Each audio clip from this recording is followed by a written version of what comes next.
5 years earlier, Daniel was a simple man. He wasn't rich. He wasn't powerful. But he was happy. He owned a small logistics company, just 3 delivery trucks. Enough to feed his wife, his young daughter, and keep a roof over their heads. Every morning, he woke up early. Every night, he came home tired but smiling. Until one phone call destroyed everything. A major corporation accused Daniel's company of stealing confidential shipping data. The accusation made no sense. Daniel had never even met them. But it didn't matter. They had money. They had lawyers. They had influence. Within weeks, his bank accounts were frozen. His trucks were seized. His contracts were cancelled. People stopped answering his calls. Friends disappeared. And then, the final blow. Daniel was arrested. In court, Daniel expected justice. Instead, he learned something terrifying. His best friend, the man he trusted with passwords, documents, and access, had testified against him. That friend had been paid. Paid to plant evidence. Paid to lie. Paid to disappear. Daniel tried to speak. Tried to explain. But the judge never looked at him. Guilty. 5 years in prison. His wife cried in the courtroom. His daughter screamed for him. And just like that, Daniel lost his freedom, his name, and his future. Prison breaks most men. It didn't break Daniel.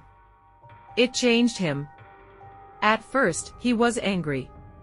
Then he was hopeless. But one night, an old inmate said something that stayed with him forever: revenge isn't loud. It's quiet. And it waits. Daniel stopped fighting everyone else and started fighting himself. He read books, law, finance, psychology. He listened more than he spoke. He learned how systems worked. How corruption hid behind paperwork. How powerful people covered their tracks. And most importantly, he learned patience. While others counted days, Daniel counted moves. 5 years later, Daniel walked out of prison with nothing. No money. No house. No family waiting. His wife had moved away. His daughter barely remembered him.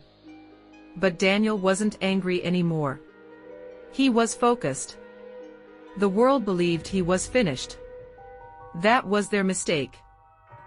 Daniel didn't chase revenge immediately. Instead, he disappeared. He worked small jobs. Saved every dollar. Changed his name legally. He partnered with people who never knew his past. Slowly, carefully, he built something new. Not a logistics company. A data analysis firm. The same kind of firm corporations secretly relied on. Within 3 years, his company was advising major firms, including the same corporation that destroyed him.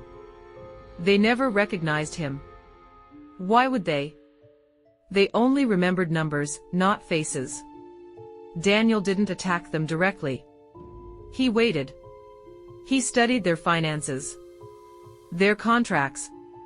Their offshore accounts. He found patterns. Illegal ones. Bribes disguised as consulting fees. Fake subsidiaries. Tax evasion buried under complexity. Daniel documented everything. And then he did nothing. 4 months. Because timing matters. That morning, the courtroom was packed. News cameras everywhere. Executives sat confidently, smiling, joking. Until the evidence began. One file. Then another. Then another. The room went silent. Accounts froze. Arrests made. And then the judge asked one question: who discovered this information? Daniel stood up. The executives stared. They recognized him now. Too late. Daniel spoke calmly. He didn't shout. He didn't insult anyone.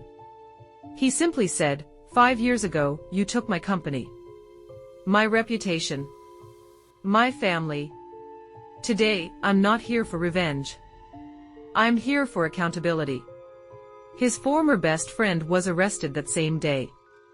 The judge overturned Daniel's conviction. Public apology. Massive compensation. But Daniel didn't smile. Because this was never about money. Months later, reporters asked Daniel one question, "Do you feel satisfied?" Daniel paused. Then answered, "Revenge isn't destroying people. It's becoming so successful. They can never touch you again." He reunited with his daughter. He started a foundation for people falsely accused. And he never spoke to the people who wronged him again. Because indifference was the final punishment. Some people scream for revenge. Others wait. And the scariest revenge of all is winning silently.